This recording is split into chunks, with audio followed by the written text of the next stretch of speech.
धन्यवाद। इस मंच का संचालन कर रहे हैं श्री लालदेव महतो जी। इस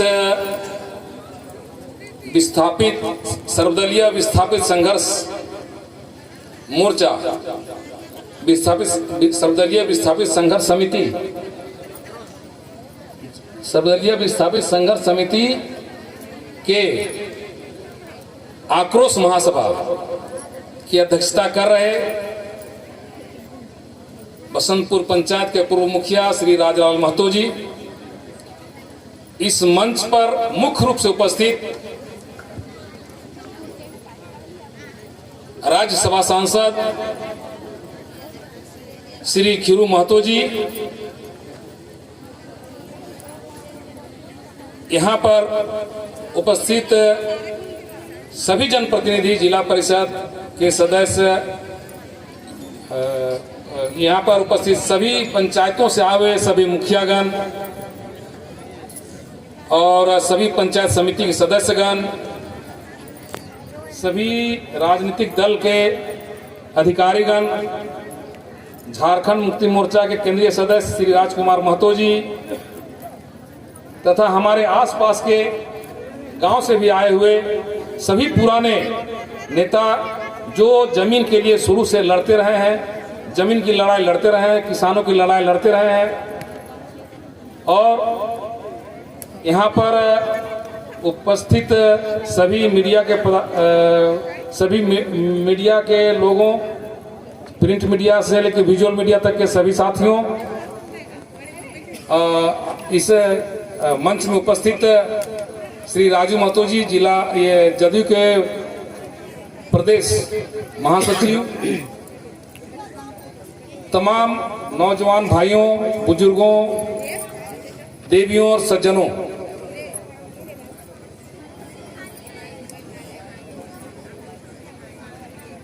सही बात है, हम एक नारा देना चाहेंगे, हर जोर जुल्म के टक्कर में संघर्ष हमारा नारा है। हर जोर जुल्म के टक्कर में संघर्ष हमारा नारा है। और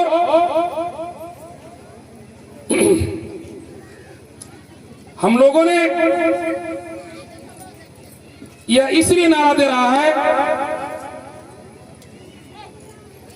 कि केवीपी प्रबंधन और सीसीएल प्रबंधन दोनों ने मिलके हमारे इस केवीपी के जितने भी रैयत हैं, इन रैयतों के ऊपर जोर जुल्म करने का प्रयास किया है। प्रशासन उसको समर्थन दे रहा है। मित्रों, प्रशासन क्या है? प्रशासन का जिम्मेवारी होता है कि जिस जगह में वो जाए, जहां भी उसको पदस्थापित किया जाता है, जहां उसको जिम्मेवारी दी जाती है कि इस क्षेत्र में आप इसका जिम्मेवारी संभालिए, वहां के सबसे पहले उसका कर्तव्य होता है वहां के रहने वाली जनता के जीने की अधिकार, जो फंडामेंटल राइट है, उसका रक्षा करना उसका जिम्मेवारी बनता है। लेकिन प्रबंधन यहाँ ऐसा नहीं किया। प्रबंधन यहाँ जनता के जीने का जो अधिकार है, उस अधिकार को जो छीनने का काम कर रहा है, उसको मदद करने का काम किया। यह जनतंत्र के विरुद्ध, लोकतंत्र के विरुद्ध काम किया है। यह देख जानने वाली बात है, यह हम सबको जानना पड़ेगा। आज जो शख्स यहाँ पर बैठे हैं, खीरू महतो जी, जो सांसद के उच्च सदन के सदस्य हैं, इन्होंने जब से राजनीति शुरू की और उस समय से ये जमीन और किसानों की लड़ाई लड़ते रहे हैं। और मेरा सौभाग्य रहा है कि मैं भी जब राजनीति मैंने शुरू किया तो इनके साथ ही शुरू किया था राजनीति, और हम भी उस जमीन के साथ, इनके साथ साथ ही जमीन और किसानों की लड़ाई लड़ने में हम सहभागी रहे हैं। मित्रों, बहुत लड़ाई देखी है। 1980 से हमने राजनीति शुरू किया उस समय जिन्होंने जन्म लिया होगा, आज वो 44-45 साल का आदमी हुआ होगा। उस समय से हमारी राजनीति जो स्टार्ट हुआ, तो इसी भूमि से, इसी धरती से राजनीति शुरू किए थे हम, जहां जमीन छीना जा रहा था यहाँ गांव के लोगों के लिए, और हम इनके साथ ही मिलकर लड़ाई लड़ रहे थे। उस समय हम लोग के साथ में बंजी के छोटे नेताजी रहते थे, उन्होंने भी बहुत सहयोग हम इस लड़ाई में हम लोग के साथ में किए थे। उन्होंने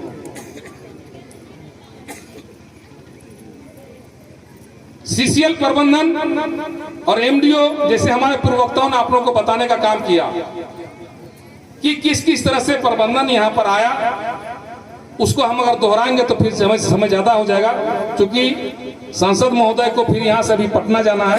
4 बजे उनका ट्रेन है वंदे भारत जो जिससे पटना जाएंगे, तो इसलिए इनको भी बोलने का अवसर हमको देना है, इसलिए हम ज्यादा समय आप लोग से नहीं लेना चाहेंगे। लेकिन इतना हम जरूर कहेंगे,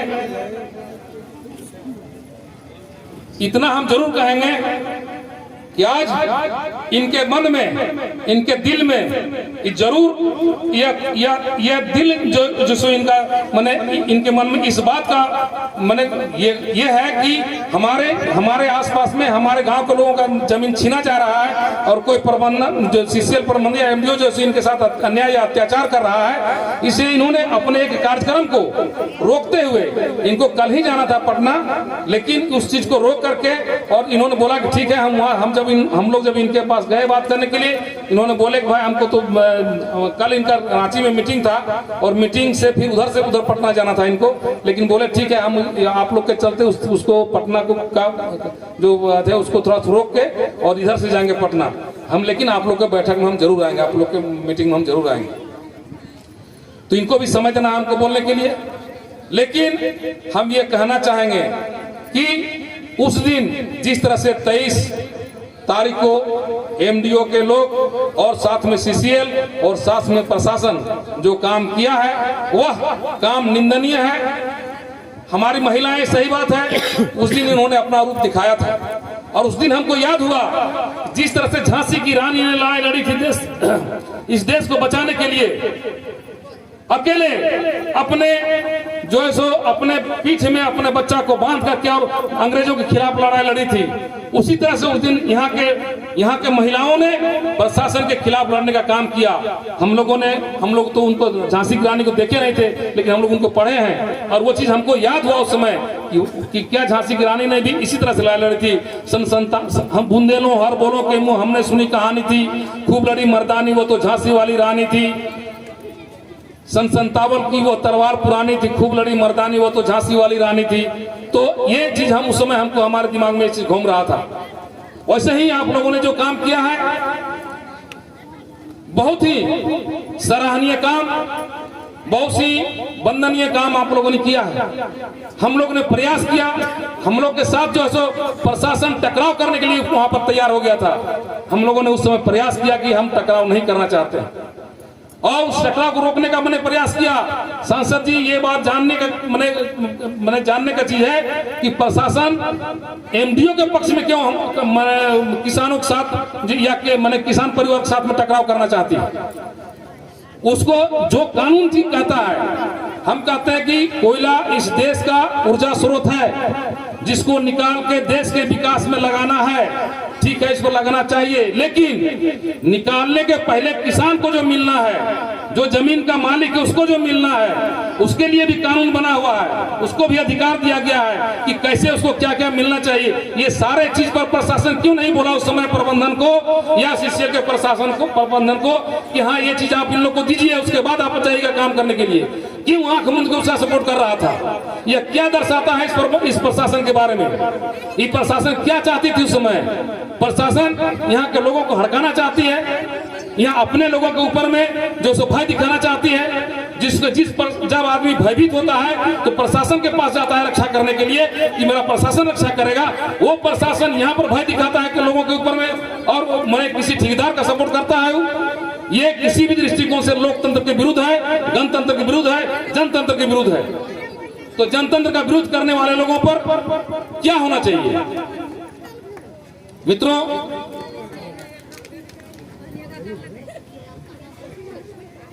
सांसद जी का कहना था कि 3:30 बजे तक हमको दे देना समय, और 3:30 बज रहा है।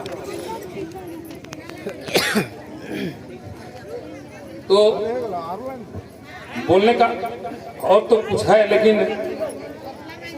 हम थोड़ा सा और बोल के मैं कहना चाहेंगे कि सांसद महोदय और आप लोग सभी को हम ये कहना चाहेंगे कि पहले वो एमडीओ और सीसीएल के लोगों ने लिख के दिया है, अभी भी हमारे पूर्वजों ने, हमारे पूर्व वक्ताओं ने बोलने का काम किया अभी, कि जब तक हम इस गांव के लोगों को नौकरी और मुआवजा देने का फैसला नहीं होगा, तब तक किसी भी कीमत पर हम काम जमीन पर नहीं करेंगे, खनन का काम नहीं करेंगे।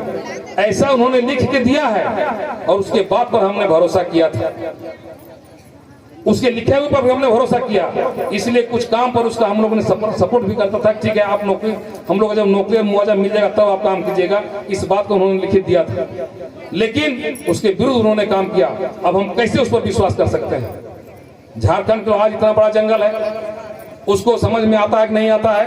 आज हम यहाँ पर रहते हैं, हमारा जलवायु कितना सुंदर है, हम यहाँ पर स्वच्छ पानी पीते हैं, स्वच्छ हवा में मैंने विचरण कर जीवन जी रहे हैं हम, और ये सारा चीज बर्बाद करने पर वो तुला हुआ है।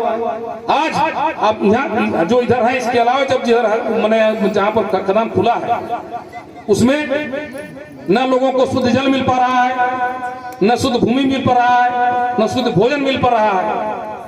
लोग सभी कुछ सब चीज प्रदूषित हमको मिल रहा है, और उसको खाने के लिए, उसको पीने के लिए शुद्ध हवा में सांस नहीं ले पा रहे हैं।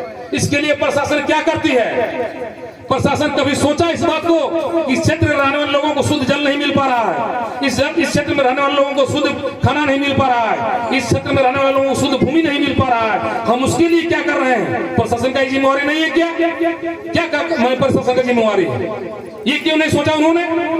सिर्फ ठेकेदार की मदद करने के लिए चलाया प्रशासन।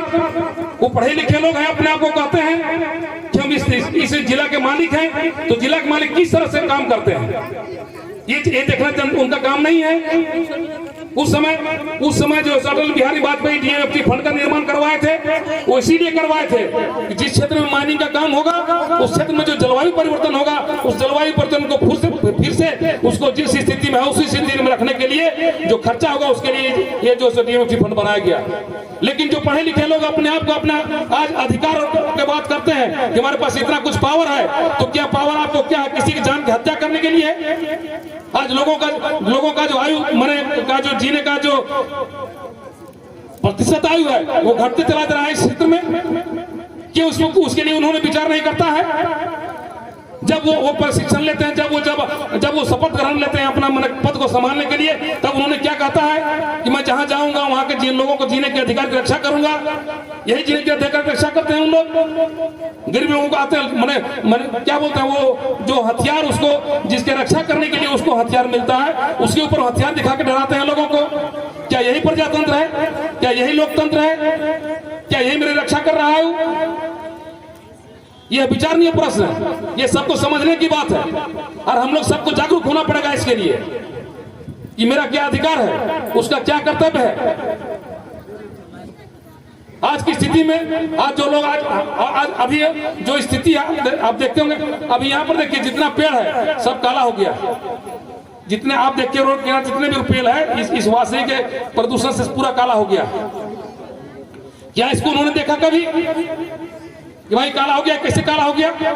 कि पेड़ सांस नहीं ले पाए अपने आप को। वो जब यहाँ इस बात का चर्चा किया उन्होंने? कभी नहीं चर्चा किया। तो क्या जिम्मेवारी नहीं था उसका? इसको देखने वाला कौन है? मित्रों, और बहुत समस्याएं हैं। हमारे अधिकार की रक्षा करने के लिए जिनको मिला वो हमारे अधिकार की रक्षा नहीं कर रहा है।